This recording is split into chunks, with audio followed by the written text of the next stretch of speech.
म्हणून त्या मायबापाचे फार मोठे उपकार आपल्याला आहे। दुसरी विनंती आहे जमलेल्या माझ्या सर्व मायबापाला की आपल्या लेकरावर असे वारकरी संप्रदायाचे संस्कार करा। काळाची फार मोठी गरज आहे। मुसलमान भाविकाकडे कधीतरी पहा, लहान लहान लेकर असतात त्या मुसलमान भाविकाला, तो मुसलमान भाविक आपल्या मुलाच्या डोक्यात टोपी घालतो, त्याच्या करंगळी धरतो, त्याला मस्जिद मध्ये घेऊन जातो, त्याला सांगतो बेटा ये अपना अल्लाह है, ये अपना नमाज है, ये अपना कुरान है, ये धर्म है अपना। आपला बाप डोक्यात टोपी द्या सोडून असा करंगळी धरून आज आपल्या हरिपाठाला, कीर्तनाला, भजनाला घेऊन यायला तयार नाहीये। मुसलमानाचं 5 वर्षाचं पोरग 5 वेळेस त्याला हरिपाठात टाळ घ्यायला लाज वाटते। मला खूप आनंद वाटला, भरपूर तरुण मंडळी आज या कीर्तनाला उपस्थित आहे। आपल्या मुलाला देव कळायला पाहिजे, आपला धर्म कळायला पाहिजे, आपले संत कळायला पाहिजे, आपले मायबाप यांना कळायला पाहिजे, अशी वारकरी संप्रदायाचे संस्कार मुलावर करा, आपल्या मुलावर करा। आता ही जी मुलं आहेत ना, यांना कीर्तन नाही करता आला तरी चालेल, यांना पखवाद नाही वाजवता आला तरी चालेल, यांना हरिपाठ नाही म्हणता आला तरी चालेल, या जगामध्ये ही मुलं नुसता चांगला माणूस म्हणून जरी जीवन जगले फार मोठी गोष्ट आहे। आज चांगल्या माणसाची कमतरता आहे, चांगल्या माणसाची कमतरता आहे। मांजर आडवी गेली तर लोक म्हणतात आज माझं काम होणार नाही। मला सांगा त्या मांजरीला कुंकड जाव, तिला कुंकड जाव, तुम्हाला सांगतो 10 मांजरी आडव्या जाऊ द्या, तुमचं गॅरंटीनं काम होईल। एक माणूस आडवा जाऊ द्या, चालू असलेला सप्ताह बंद पडतो। म्हणजे मांजरीपेक्षा बेकार अवलादीचे लोक आहेत काही काही। एवढा तिरस्कृत जीवन जगण्यासाठी हा ध्येय नाहीये।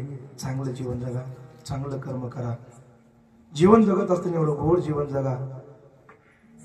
आनंद या जीवनाचा सोगंदा परी दरवळा,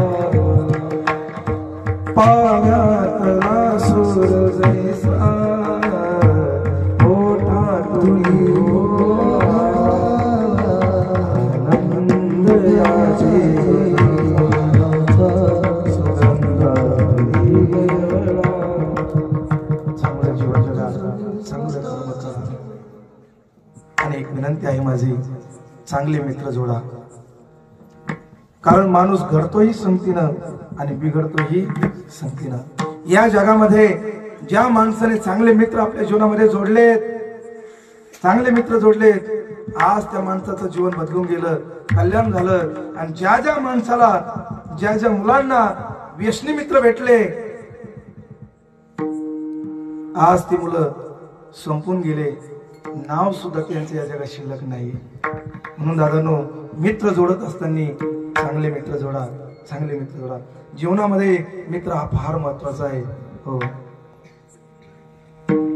एक ऋषिकेश नावाचा पोरगा आहे, त्याचं एक गीत आहे फार गोड आहे मित्राबद्दल। मित्र कसा असला पाहिजे?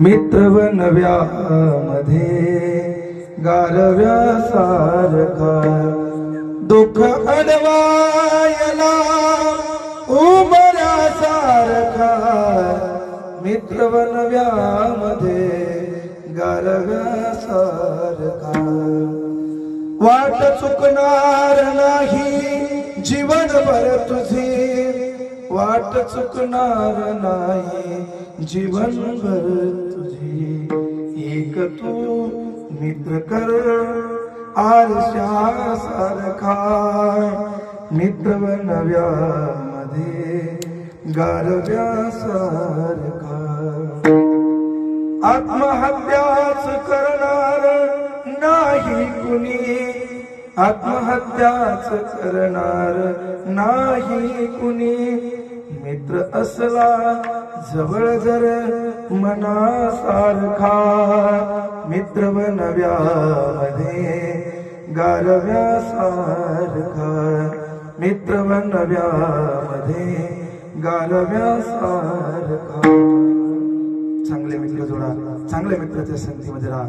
आणि शेवटची विनंती आहे, आज तुमच्या माझ्यासाठी, आज आपल्या भारत देशाचे जवान तुमच्या माझ्यासाठी आज शहीद होत आहेत। ज्यांच्यामुळे आपण आपल्या घरामध्ये सुखानं राहतो, सुखानं झोपतो, तो आपला भारत देशाचा जवान, तो सैनिक, त्या जवानांची कधीतरी आपण आठवण काढावं, कारण फार मोठे उपकार त्यांच्यावर आपल्याला आहेत।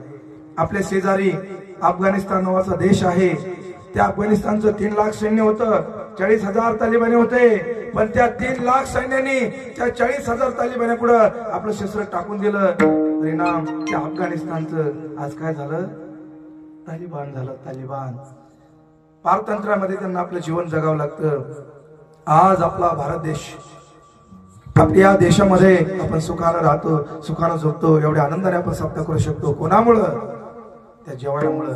तो जर बाजूला सरकला आपण कीर्तन करू शकणार नाही. हो, इथं जर कोणाचा मुलगा मिलिटरी मध्ये असेल त्या माय बापासाठी एकदा जोरदार टाळी वाजवा बघा. अहो, ज्या माय बापानं आपला काळजाचा तुकडा या भारत मातेला समर्पित केलाय, त्या माय बापाला द्यावे तेवढे धन्यवाद थोडे आहे, द्यावे तेवढे धन्यवाद थोडे आहेत. सांगेल मी आपल्याला, आपण जर भारताचा नकाशा पाहिला, आपण लगेच आपला महाराष्ट्र, आपला जिल्हा, आपला तालुका, गाव शोधण्याचा प्रयत्न करतो.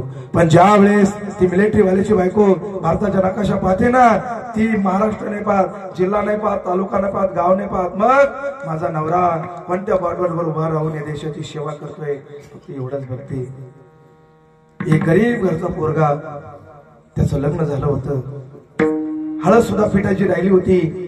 जम्मूवरून कॉल आला, इकडे युद्धाची परिस्थिती आहे, तुम्हाला यावं लागतं. आणि हल्लीच्या अंगाला पोरग भारत मातेच्या रक्षणासाठी जातंय, हातामध्ये बंदूक घेऊन, हातामध्ये रायफल घेऊन त्या ठिकाणी लढतंय.